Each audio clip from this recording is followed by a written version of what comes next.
Alright, time for another draftphysics.com video presentation. Debate physics also, but again, can't have the debate.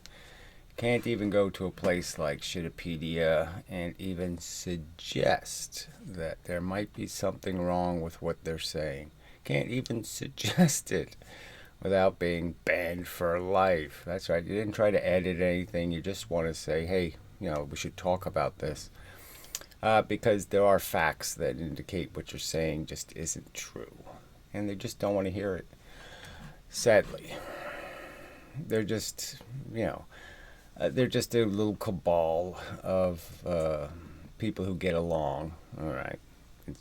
They have some common agenda, and that's all that's required. And the little gang will run the show, and that's it. And that's all everything is a bunch of little gangs running the show.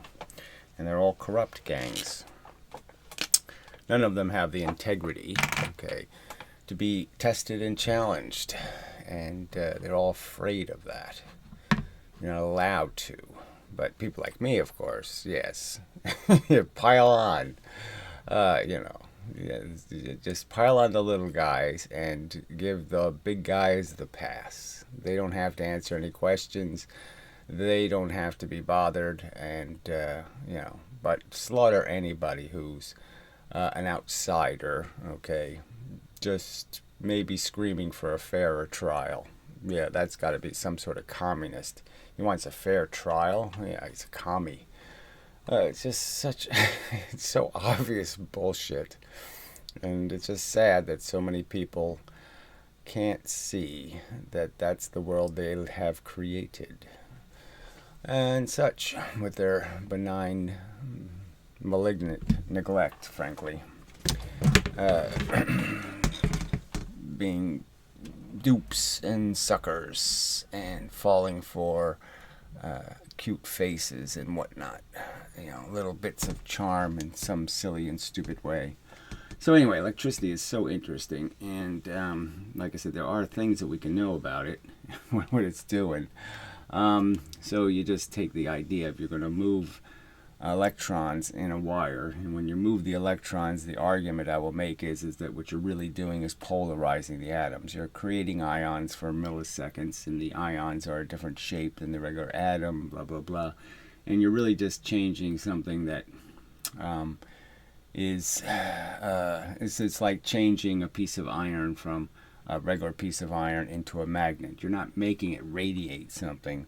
You're just making it look different. So you're just changing how it looks to the rest of the world. So if you pass a current into a wire, what you're really doing to the wire is you're changing something that doesn't have a discrete appearance into something that does. You could argue that you're changing something that was purple into something that's now blue and red.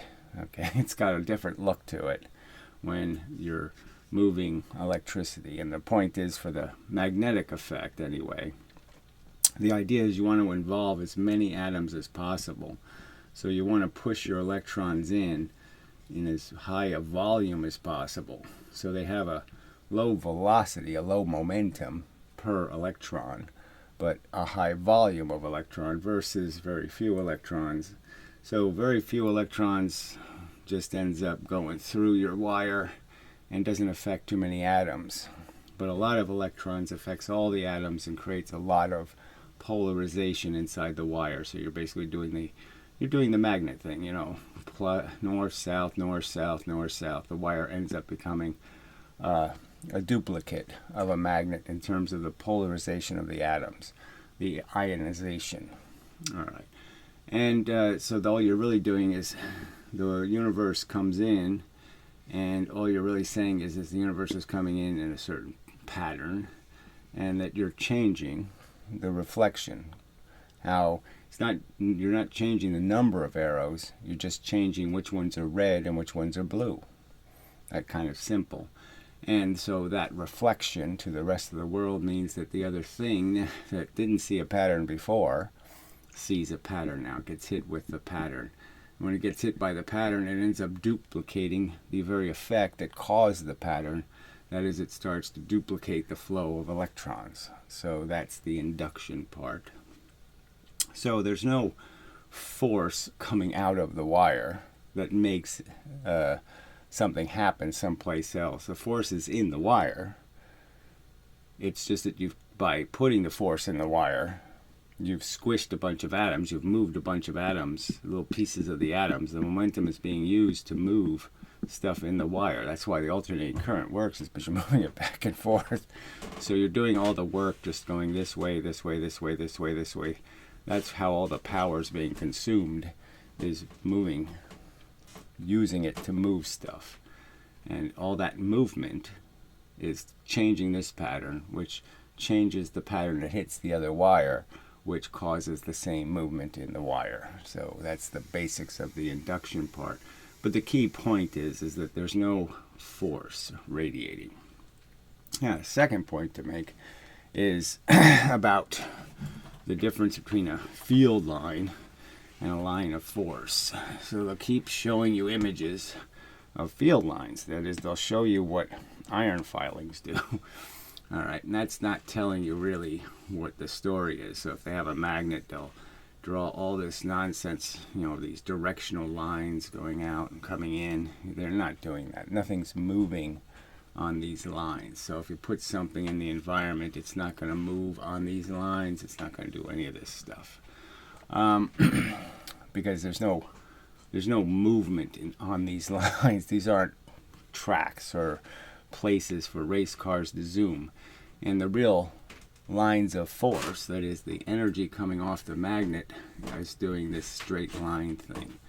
Okay, and the pattern just happens to be different coming out of one side than the other. So if I used a dotted line, you could sort of understand it's just a different pattern coming out of the two sides. And something that's polarized can see that different pattern. And the point is the iron can be magnetized, that is, inversely magnetized by that. And so all the little iron filings are lining up exactly the opposite. They're all lining up north-south because they want to be attracted, okay? They want to get in a comfortable position, and so they're switching to the, to be attracted to the magnet. The repulsive end swings out, okay, and the attractive end swings in, kind of idea. And so they're lining up along that potential, which is an equal potential. Okay, they're feeling as much pressure for one side as the other side, so they all line up, but they essentially create an opposite magnet here. Okay, so this whole line of iron filings becomes a magnet that's south-north instead of north-south. And this one does the same thing, and this one does the same thing. So the lines are just being created by the fact that you're using iron filings or something else to detect magnetism. So the rays are causing places where there's equal potential, and everything's lining up on that equal potential, but these are opposite magnets, so obviously there has to be a gap between them because they repel each other. So each one is the same magnet. So it's opposite the original, but all these are the same, and so they repel each other, obviously, and that's the gap in here. So lines, field lines, aren't telling you really much. And the real thing to understand is the charges themselves, all right, don't have field lines between them. So again, if, judging where the equal potential is, making some diagram of some equal potential lines, that's not telling you anything. This is what tells you something.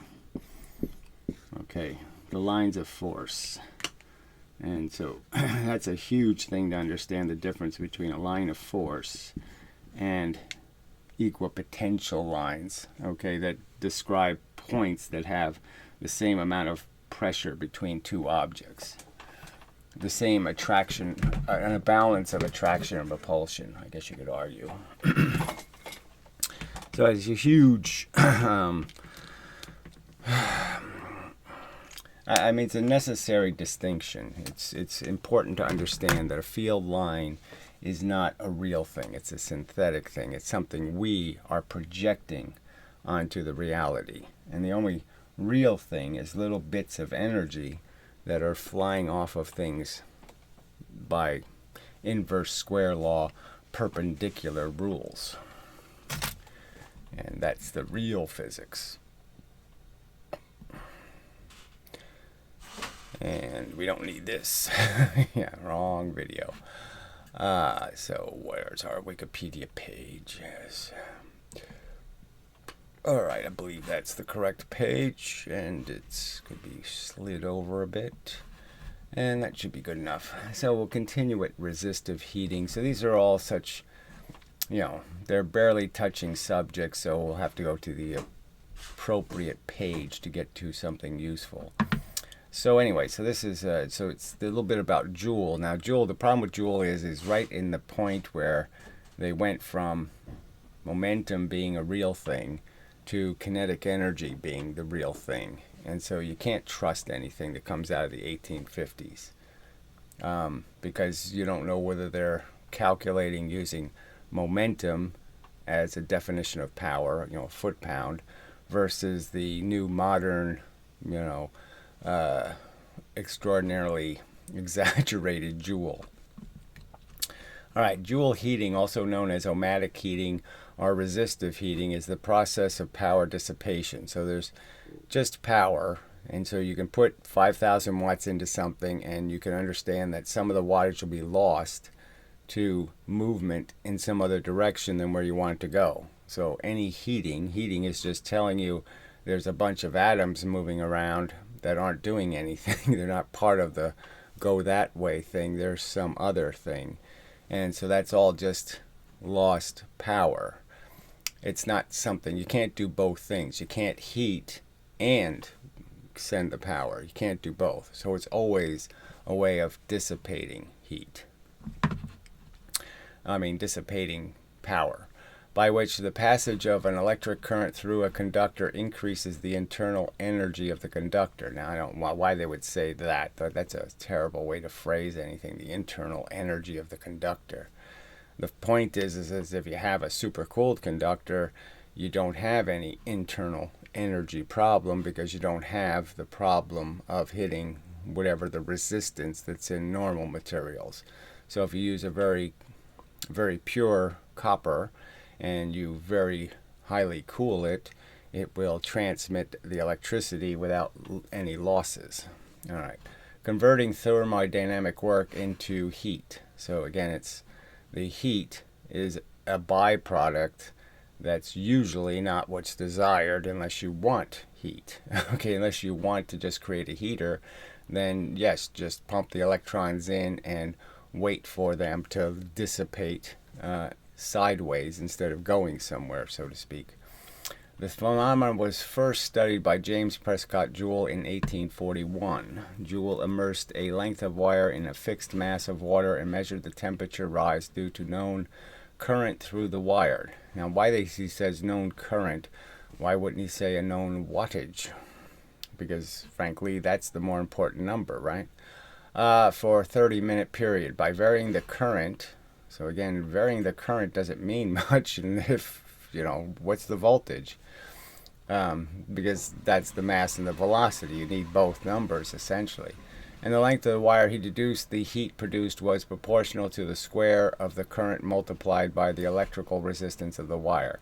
So this is almost another version of the Ohm's law, where you'd argue that the wattage is the current times the voltage, and so they've perverted it by going with the resistance that they're detecting based on the voltage drop and then multiplying it by the current. But I can't say for sure that this power number is anything other than one of those fake Joule numbers, of course. The highly exaggerated number, because he's squaring something that's not a squarable term. Again, squaring a current. Okay, there's no volume of current. Okay, so again, it's just again, current is essentially a volume in a direction, and there's no way to square it. Anyway, this relationship is known as Joule's law, and SI units energy subsequently named the joule. So again, this is where, what is a joule? Is this a real thing or a fake thing?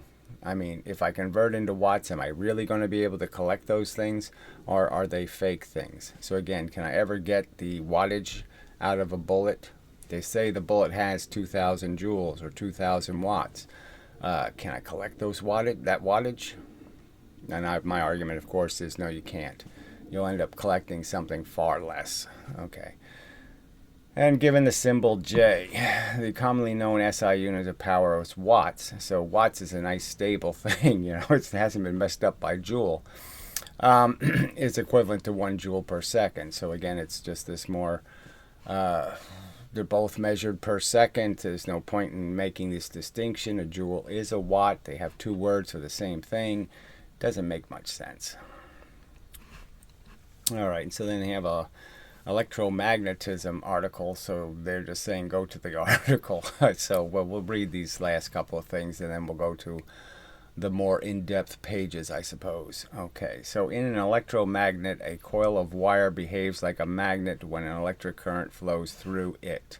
So it behaves in a magnet in the sense that all you're doing now, okay, by putting the current in, you're changing the shape of the atoms, you're polarizing them, and their polarization is lining up, doing exactly what happens to a piece of metal like iron when you magnetize it. You've gotten all the little atoms to all point in the same direction. So the magnetism multiplies because it's not defeating each other. Okay, when the current is switched off, the coil loses its magnetism immediately. Well, it's the immediate amount of time it takes for at the speed of light inside the coil, which is a very quick, but it's not exactly immediately. It's not instantaneously. It's just quick. Okay, electric current produces a magnetic field. So again, the magnetic field is just a change in the field that already exists. So all you're doing is you're taking something that looks a certain way and you're just changing how it looks. Okay, that's all you're doing. You're just changing how it looks. So it reflects the universe differently than it would if it looked the way it did. Alright, so you're not producing any extra energy into the field. It's just a byproduct of the energy you're using to move the electrons. By moving the electrons, you change the pattern that the object produces. Alright, the magnetic field can be visualized as a pattern of circular field lines. So this is what's wrong. Okay, these field lines are just lines of equal potential that you can say, what would a magnet do in this position? How would it line up in all these different circumstances? And it's going to line up based on the pressure it's feeling from the dipole that's affecting it. You've now created a dipole, a place where there's a different pattern at one end than there is at the other end, and that difference in pattern makes the magnet can detect the difference in the pattern. So the magnetic field, okay, is just a bunch of lines of force. These lines they keep showing you with the iron filings, again, it's completely synthetic. It depends on how big the iron filings are. You can change the gap, you can change the number of lines. There's no real lines in any of this. Okay, it's all synthesized.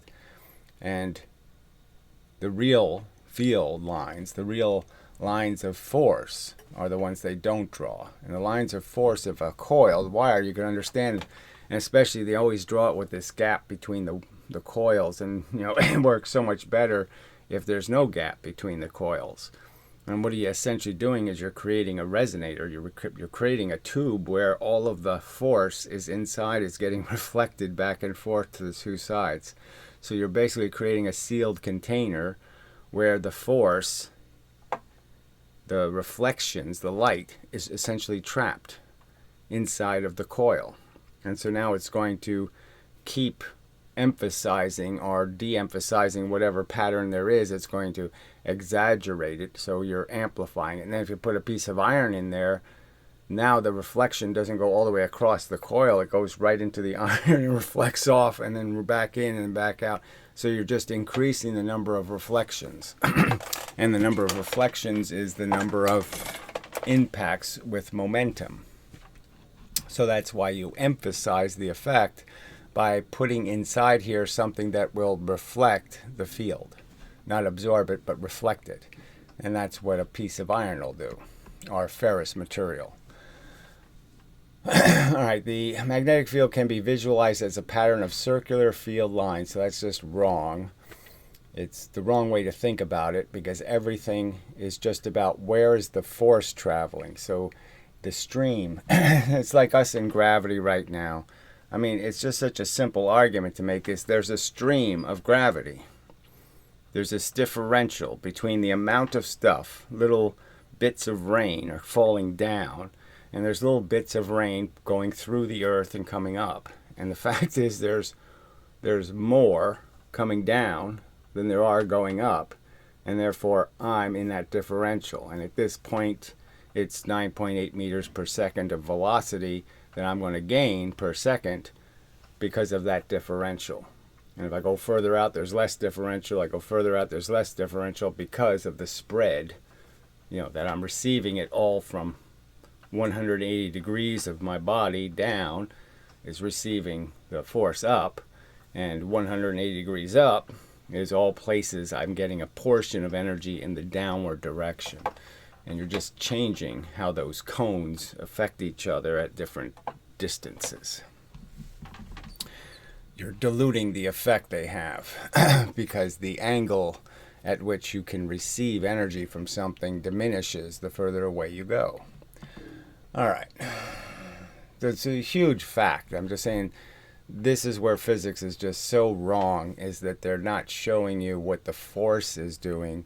They're showing you what something in the force is doing. So they're showing you what boats are doing rather than showing you what the water is doing. All right. Magnetic fields can also, so this is electromagnetic induction. Magnetic fields can also be used to make electric currents. So the simple fact is the magnetic field, okay, is going to affect, the magnetic field is just a reflection off the objects, and you've changed a piece of steel into a magnet. Okay, it's the same exact steel, same exact atoms. It's not going to produce any new radiation, and all it's really going to do is just reflect the stream of energy it's getting hit by differently. When a changing magnetic field is applied, so the idea is that you have to cause the motion. And so if you're throwing a consistent pattern, the other side will just adjust to the new pattern you're creating. So if you don't change the pattern, then the atoms won't have to repolarize. So you won't be creating ions. You need to jostle it, so you keep creating ions and then switching back and then switching and switching back. And that's what's going to cause the flow of electricity. So you need to jostle it to cause the electricity. So you need an alternating current, because it needs to go from pattern on, pattern off, pattern on, pattern off to cause movement. All right, the electric force is induced, which starts an electric current when there is a suitable path. So it's creating little pieces of voltage in the sense that electrons are being pushed from one atom to another atom. And that event of not just nudging, but actually pushing, is the electricity.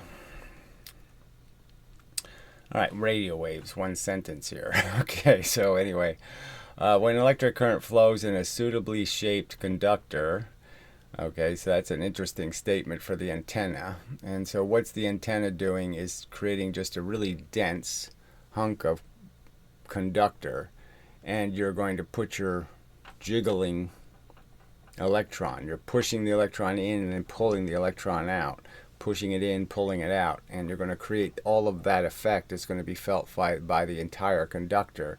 So within certain frequency limits, obviously you can't do that at infinite speed. You have to do it at the speed of light. So there's certain limitations to what you're going to be able to do with your one electron.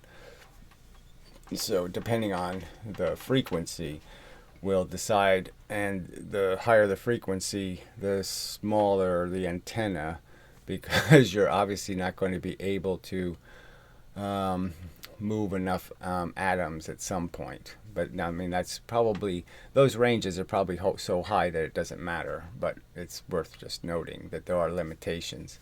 At radio frequencies, radio waves can be generated. So they're not generating anything again. So all the antenna's doing is just a big conductor. You're going to cause ionization to happen. I mean, the change of the positions of the electrons. When you change the positions of the electron, the antenna itself is going to change its appearance to the universe, and it's going to reflect the force hitting it differently. So again, it's just reflected energy off the antenna that has the new pattern in it, and that's it. So you're just taking stuff that doesn't have a pattern, it hits the antenna has a pattern, the stuff reflects with that pattern. So there's no energy dissipating out of the antenna, there's just the fact that you're jostling electrons, okay?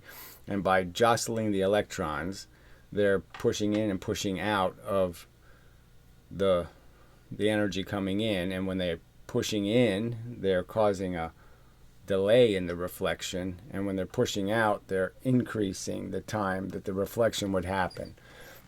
So they're just changing how the object reflects the energy hitting it.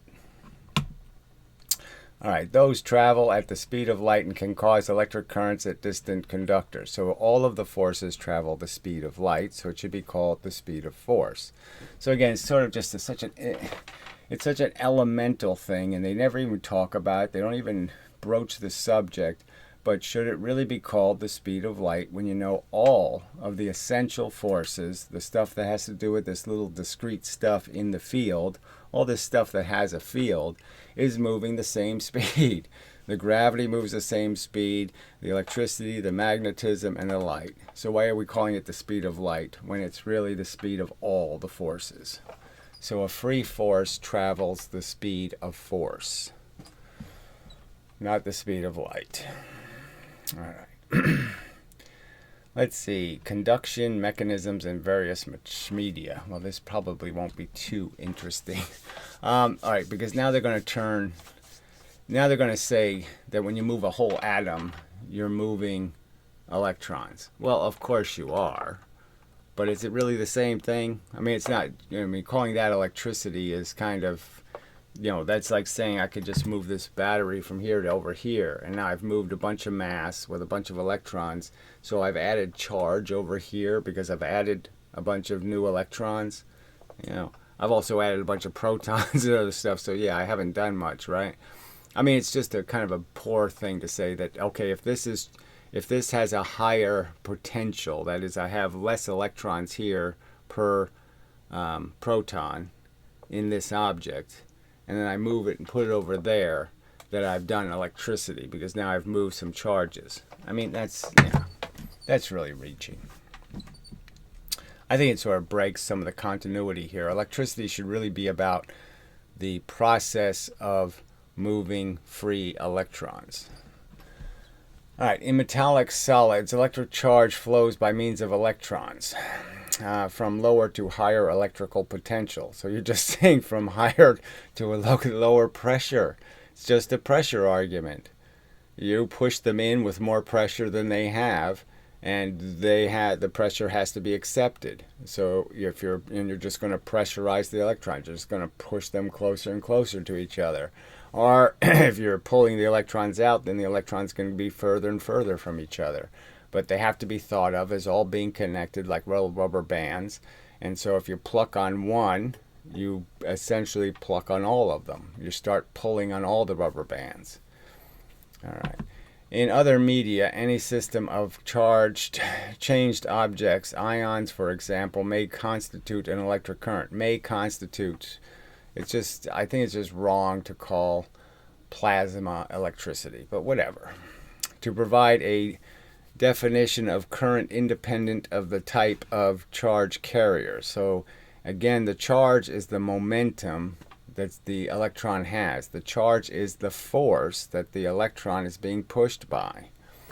All right. Conventional current is defined as moving in the same direction and as a positive change flow. Huh? Let's try that again. Conventional current is defined as moving in the same direction as the positive change flow. So there's no positive change flow. So the current, they're just basically telling you, look, we're going to lie and pretend current is going in the opposite direction when it's not. All there is an increase in the electron pressure. There is no change in any of the positive elements. The protons are not being changed. All you're changing is the pressure between the electrons. So why are they playing this game that there's something else involved when there's nothing else involved? That's all you're doing. So in metals where the charge carrier's electrons are negative, conventional current is in the opposite direction to the overall electron movement. And why would they do so? They call this a convention, but why would you have a convention that is so dramatically not accurate? I mean, it's just too silly to sit there and overtly tell somebody that it's going right and we're going to say it's going left. Why would that be our convention, to think something going right is going left? It's just wrong. And the reason why they don't want to fix it is because they have to fix Maxwell's equations. And they don't want to concede that those equations aren't perfect. Well, they're clearly not perfect because the current's going in the wrong direction. All right, in conductors where the charge carriers are positive, so there are no positive charge carriers, so it's just wrong. All right, all you can do is affect how many electrons there are. You can't affect the nucleuses. Conventional current is in the same direction as the charge carriers, so it doesn't make any sense at all. All right, in vacuum, a beam of ions or electrons may be formed. So again, this is exploding atoms. So you need a lot of energy. So you have to really create a lot of energy to get an electron to leap off of a surface. All right, because it's always going to see where it is as being closer to protons. Electrons only care about how close am I to protons. That's the biggest, most important thing to them, is where are the protons. Okay, so all they're looking for. They're very heterosexual. It's protons or nothing. All right. Where was it? Okay. The electric current is due to the flow of both positively and negatively charged particles at the same time. So they're really talking about ions and calling them particles, and so that's just kind of bullshit. So they're talking about whether the atoms themselves have an efficiency or deficiency of electrons, and whether you're adding, when you add an ion, you're adding positive charge and negative charge, and whether you're adding or subtracting from the net that the other object has. So are you adding something that has a lower ratio of electrons to protons or a higher ratio of electrons to protons? All right. Because the electrons are all going to have to balance their pressure. That's the point. Anything that sticks to something is basically going to have to equalize its pressure to the thing it's stuck to. It's still, in still others, the current is entirely due to positive charge flow. So there's no, it's just wrong. For example, an electric current in electrolytes are flows of positively and negatively charged ions. So again, why would you call the movement of a piece of chemistry, okay, the ions in a mixture, why would you call that electricity? It's really not the same thing. It's not pressurized. It's not any of that stuff. How the ions get to the different electrodes is almost, there's a lot of randomness to it. I mean, it's not the same at all. In a common lead-acid electrolytic cell, electrochemical cell, electric currents are composed of positive hydrodium ions flowing in one direction and negative sulfate ions flowing in the other. So again, it really doesn't duplicate the idea of electricity in any real sense, in the sense that you're sending whole atoms that have either a lower ratio or a higher ratio of electrons to protons. All right, electric currents are composed of, electric currents in sparks or plasma are flows of electrons as well as positive and negative ions. So that's not even true, I don't think. So the spark is really a conductor and the ions don't go anywhere. So sparks are being created because you're ionizing, you're creating a path before you make the electricity. So you're trying to build a conductor between two sides. So first you have to build an atom branch where the atoms are connecting to each other. And then you can move the electricity through the branch of positive and negative ions connected to each other. So you have to create it in the atmosphere. You have to create a conductor in the atmosphere for the electricity to travel through, and then when it travels through it, it obviously blows the conductor up. It melts it, essentially. And that's why you see a whole bunch of light and other crap. All right, it's not a very efficient conductor, let's put it that way. It's got a lot of impurities in it, and you blow the hell out of those with the electricity. Or flows of electrons, as well as positive and negative ions. In ice and in certain solid electrolytes, the electric current is entirely composed of flowing ions. So again, the ions don't flow in ice, so I don't think that's true at all. You're basically, you have to, you can't move the entire atoms in the frozen ice. So all you're really doing is changing which atoms are ionized, which ones have electrons and which ones don't. So I don't even understand what they're talking about there. Wrong, I guess I'll just say. All right, metals. In metals, some of the outer electrons in each atom are not bound to the individual molecules as they are in molecular solids. All right, so you could argue this about crystals, that anything that's crystallized has border areas where there are free electrons, but in the crystal itself, they're not free. Some kind of crap like that. It's not like there's just this idea of a free electron. There's not something called a free electron, because the electrons do find a place to sit. Their world isn't always changing. I put an electron here in space. It will feel the environment, and the environment will tell it there's more positive here, or there's more positive over there. It'll like smell the women, and it's more scent this way. It's going to go wherever there's more positive and less negative. It's that simple. Fewer men and more women. So it just smells the entire world, and it says that way. More women, less men. Yeah, that's it. And it's going to go that way until it encounters some circumstance where it starts getting closer to a man, and then it says, "Ooh, there's a man. I don't like him." So it's going to try to steer around it, or it's going to go some other place. From its new location, it's going to get a whiff of something better. All right. Let's see, molecules. Solids are in full bands as they are in insulated materials. So insulated materials just means that they don't do the conductive things. That is, the atoms will not absorb, and they will not exchange electrons. So you just can't move a current through the insulator because the electrons won't be able to jump from atom to atom. And so wherever you stick one, it'll just stay there. So you could stick a pile of them on a surface and they can still sense the protons, and so they'll hang around, but the pressure can't be moved into the other atoms because the atoms don't allow you to exchange electrons.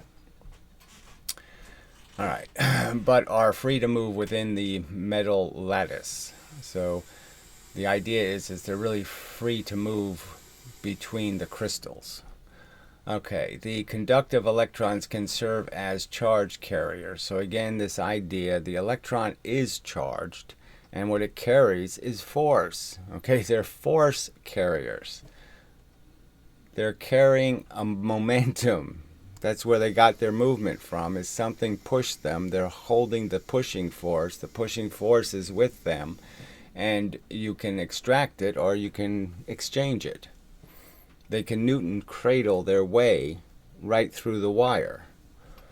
All right, carrying a current. Metals are particularly conductive because there are many of these free electrons with no external electric field applied. So again, there's always electrons hanging around everything. That's why everything has some kind of charge. All right, period. Because electrons do that. Again, they're just going to find a place that's going to have the least amount of electrons and the most amount of protons showing. And whatever place that is, that's where they're going. These electrons move about randomly due to thermal energy. Okay, so nothing's random. And obviously the thermal energy is a problem for everything.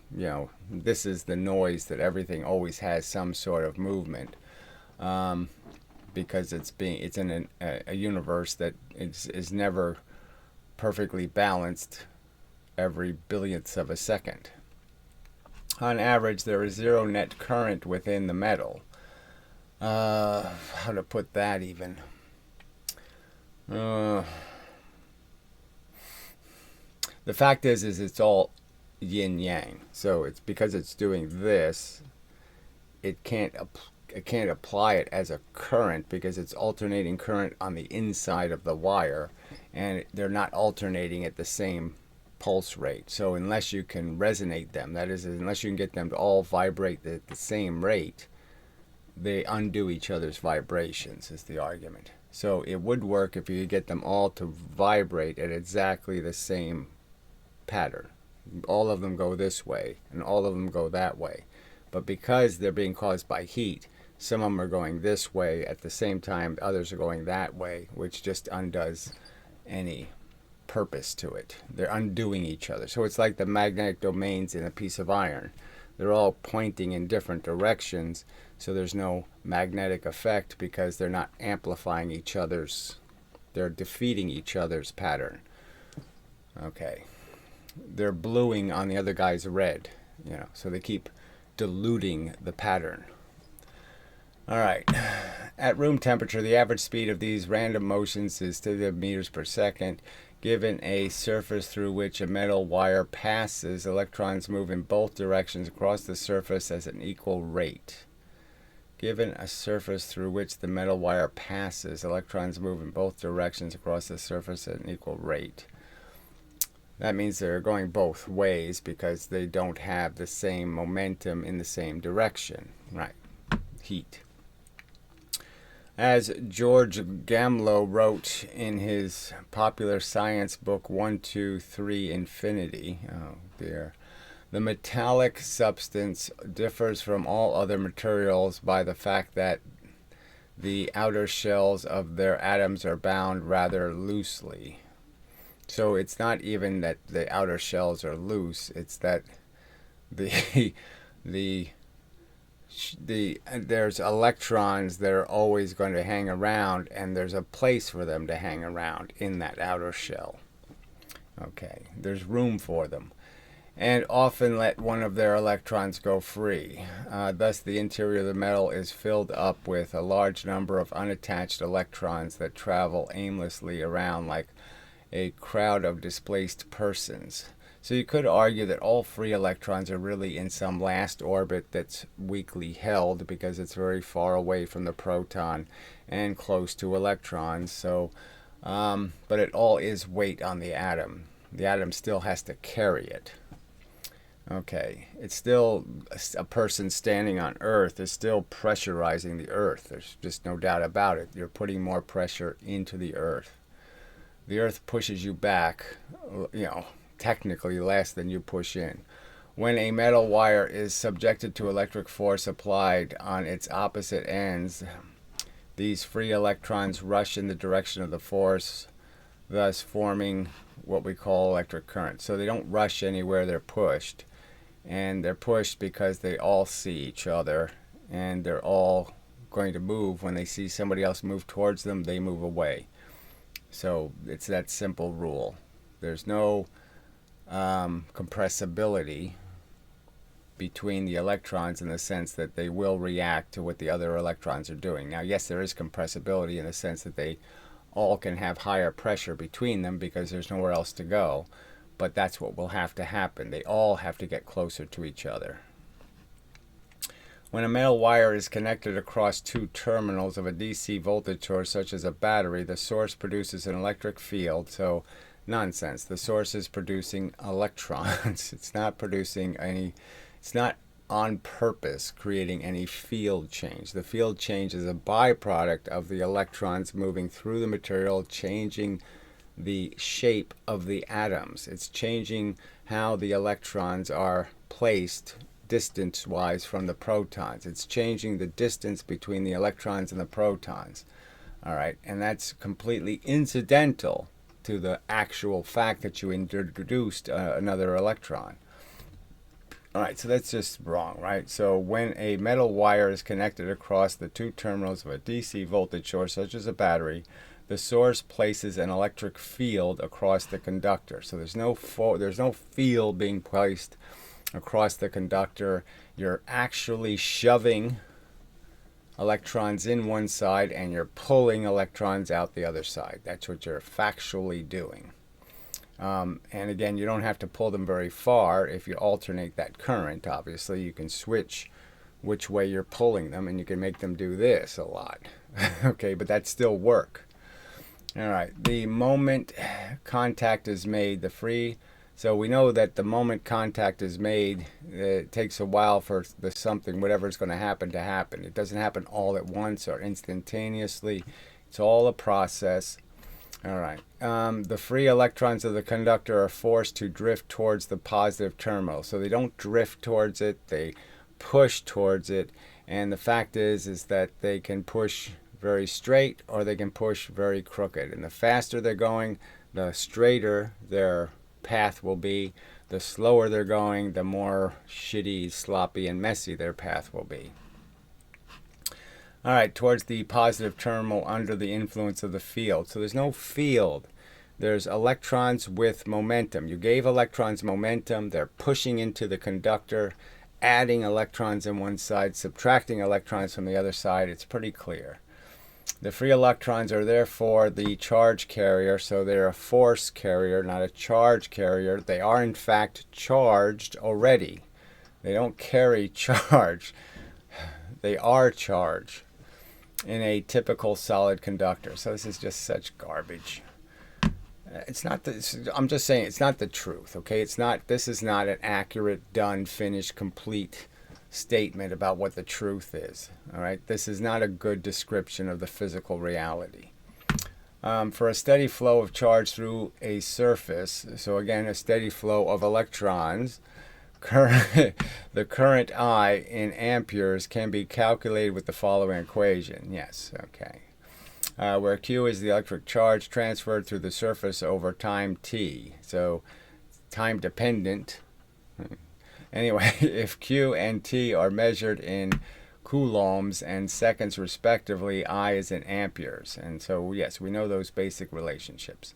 More generally, electric current can be represented as a rate at which the charge flows through a given surface. And that's probably the more accurate way to look at it, is how much total charge is moving. Don't measure. If I took the speed of one rocket going this way and all the other rockets are not moving, and then I average the speed of the rocket moving with all the rockets that aren't, it's like taking a parking lot.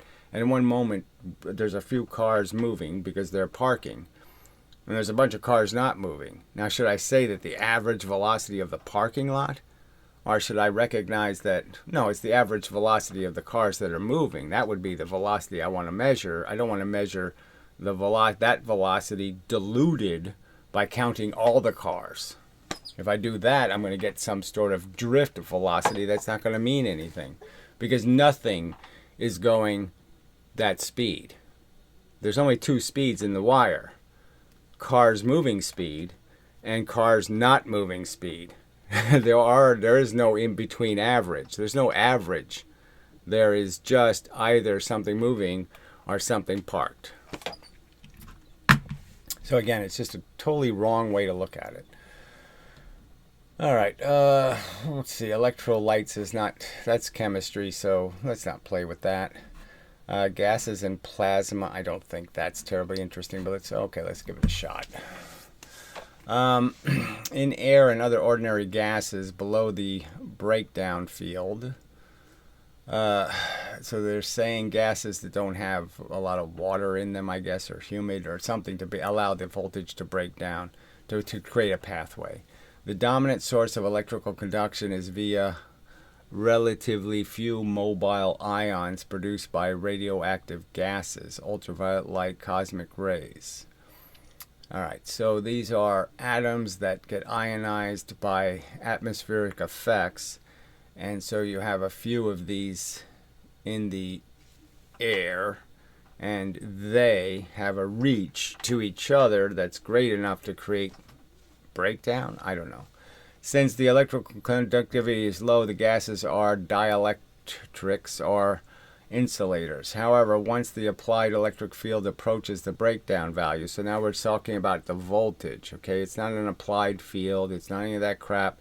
All you're saying is once you create a high enough pressure of electrons on a surface, the pressure on, you pile them up, and the internal atoms are feeling the pressure of the stuff on the outside. So it's like me putting a piece of lead on the earth feels that extra pressure.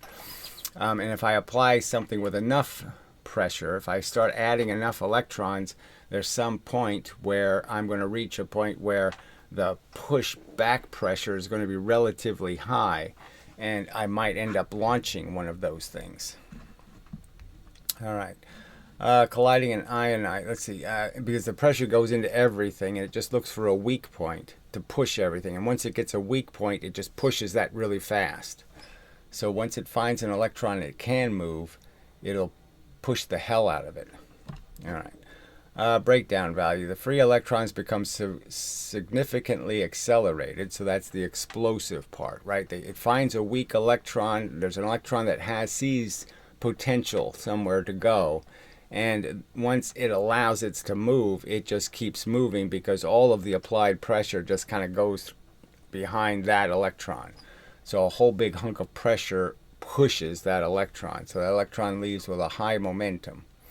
Significantly accelerated by the electric field to create additional free electrons by colliding and ionizing. So I don't know about any of that. Natural gas items are molecules in a process called avalanche breakdown. Okay. The breakdown process forms a plasma that contains enough mobile electrons and positive ions to make an electrical conductor. Right. In the process, it forms a light-emitting conductive path such as spark, arc, or lightning. All right. So they're just talking about methane in the environment, right? Oh, neutral gas atoms. Sorry, not natural. Neutral. Sorry. All right. Plasma is a state of matter where some of the electrons in the gas are stripped or ionized.